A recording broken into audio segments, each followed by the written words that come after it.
Hello friends, I know मैं बहुत महीनों बाद आ रही हूँ यूट्यूब पे। मेरा मेन मकसद अभी ये था, खासकर यूपीएससी के लिए। मेरे पास बहुत मैसेजेस एंड कॉल आते हैं कि हम यूपीएससी के लिए क्या करें, या फिर मेरे जो फ्रेंड्स हैं वो भी बोलते हैं कि यूपीएससी की तैयारी कैसे करें, कहाँ से स्टार्ट करें। तो सबसे पहले आप लोग ये याद रखो कि यूपीएससी के लिए आपको 3 फेज़ होते हैं। 3 सीढ़ी चढ़ना है। Step 1 prelims, step 2 mains, step 3 interview. जिसमें आपको प्रीलिम्स में क्या करना है, 2 पेपर होते हैं, एक जीके पेपर, एक सीसेट पेपर। 200 नंबर का होता है, जिसमें से आपको जीके पेपर में क्या होता है, आपको जीके का सारा सब्जेक्ट पढ़ना है। Indian geography, world geography, economics का, इंडियन इकोनॉमी, पॉवर्टी, गरीबी क्या होता है, ग्रोथ, हमारा इंडिया कैसे ग्रोथ किया, जनसांख्यिकी, जनसंख्या को कैसे नापता है इंडिया, और हमारे कंट्री में जनसंख्या की क्या स्थिति है, समावेशी विकास, सतत विकास अवधारणा, जो हमारे 17 गोल्स हैं सस्टेनेबल डेवलपमेंट के, उसको पढ़ना होता है। पॉलिटी में अपनी राज्य व्यवस्था और पंचायती राज सिस्टम, ये पढ़ना है।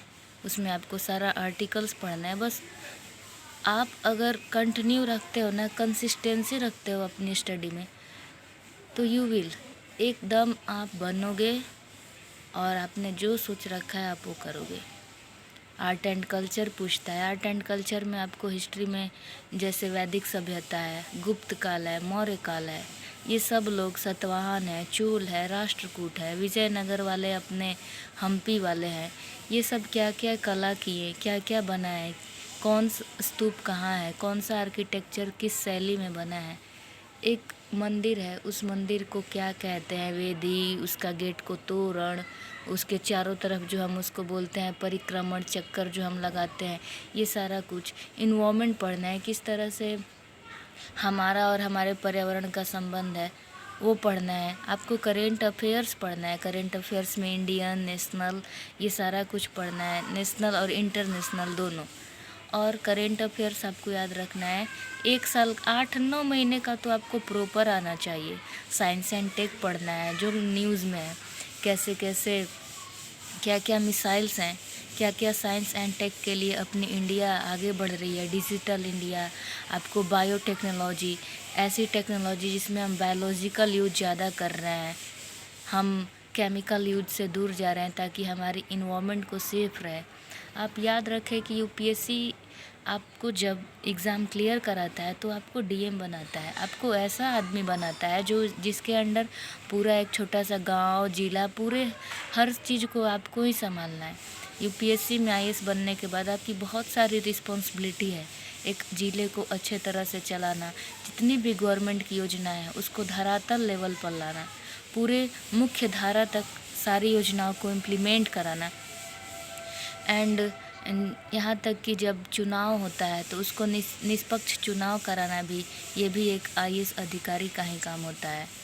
तो बहुत यही सबको नज़र रखते हुए यूपीएससी का सिलेबस इतना बड़ा है, जिसमें वो सब कुछ चाहता है कि जो एक आईएएस अधिकारी बने उसे इन्वायरमेंट का, अपने भूगोल, ज्योग्राफी का, पॉलिटी का, इकोनॉमिक्स यानी रुपए पैसे क्या होता है, बैंकिंग सिस्टम, ये सब चीज़ का, आर्ट एंड कल्चर का, कि हमारी विरासत, हमारी संस्कृति कैसी है, करेंट अफेयर्स का, कि देश दुनिया में क्या घटनाएं चल रही है ताकि हमारा माइंड एक्टिव रहे, ये सारा कुछ।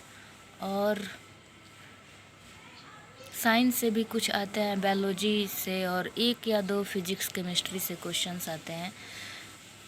मेनली आपका ये होता है सिलेबस जीके के लिए। और फिर उसके बाद हिस्ट्री, हाँ हिस्ट्री मोस्ट इम्पॉर्टेंट। तो आप हिस्ट्री में आपका प्राचीन, मध्यकालीन और आधुनिक भारत, ये पढ़ना होता है, जिसमें से मेनली आधुनिक भारत से क्वेश्चंस आते हैं। तो हमने जीके की बात कर ली। अब है सेकंड पेपर अपना CSAT paper, most important CSAT paper, it's compulsory paper, जिसमें आपको 200 में 68 या 69 नंबर्स लाने हैं, जो अगर आप 27 क्वेश्चन, इसमें 80 क्वेश्चंस आते हैं, 80 क्वेश्चन में अगर आप 27 हैंडल कर लेते हो तो आपका हो जाता है। आप 30 का टारगेट लेके चलो। इसमें आपका मैथ, रीजनिंग में और फिर कम्प्रीहेंशंस, ये सारा आता है। अगर आप इसमें 33% करके पास नहीं होते हैं तो आपका जीके पेपर आप पास भी हो जाते हैं तो कोई फ़ायदा नहीं, क्योंकि कमीशन सबसे पहले आपकी सीसेट कॉपी चेक करती है और ये कंपलसरी है। अगर आप इसमें पास नहीं होते हैं तो आपकी जीके वाली पेपर की कोई वैल्यू नहीं है, वो चेक नहीं होता है। इसलिए आप सीसेट पे पकड़ बनाएं।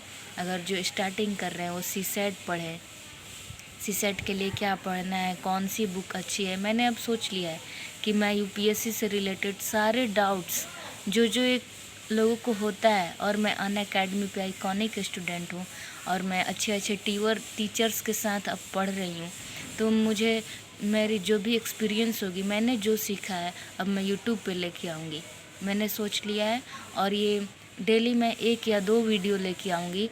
प्लीज़ आप लोग कमेंट करना यूपीएससी वालों कि आपको कहाँ प्रॉब्लम है, क्या नहीं आता है, किस सब्जेक्ट के लिए कौन सा बुक पढ़ें, कौन सा मोस्ट इम्पॉर्टेंट चैप्टर्स है। इस मोस्ट इम्पॉर्टेंट टॉपिक प्रीलिम्स के लिए मैं अभी शाम को मैं एक वीडियो डालूँगी। इतना आप लोग को समझ में आया? अगर कुछ कमी हो तो उसके लिए आई एम रियली सॉरी, क्योंकि ये यूपीएससी है, और अभी मैं एस्पिरेंट हूँ। इस बार मैं अपीयरिंग होने वाली हूँ। इस बार मेरा एग्ज़ाम है 10 अक्टूबर को। तो जिसको कोई भी डाउट्स हो वो कमेंट कर लेगा, और जो बहुत ज़्यादा सीरियस है, जो गरीब है और चाहता है कि हम आईएएस बने, वो मेरे कांटेक्ट में आ सकता है। जिसको बहुत ज़्यादा प्रॉब्लम हो मुझे कमेंट करे। I will give my personal number and my Telegram ID @Pretty Vishal Singh, Pretty Vishal Singh, PRITYVISHALSINGH, एक ही में। आप मेरे को यहाँ टेलीग्राम पे जुड़ सकते हो और आपकी कोई भी डाउट हो आप मेरे से पूछ सकते हो। मैं पर्सनली मैसेज में नहीं बताऊँगी, मैं कोई भी डाउट क्लियरिंग करूँगी यूट्यूब पे ही। Thank you so much.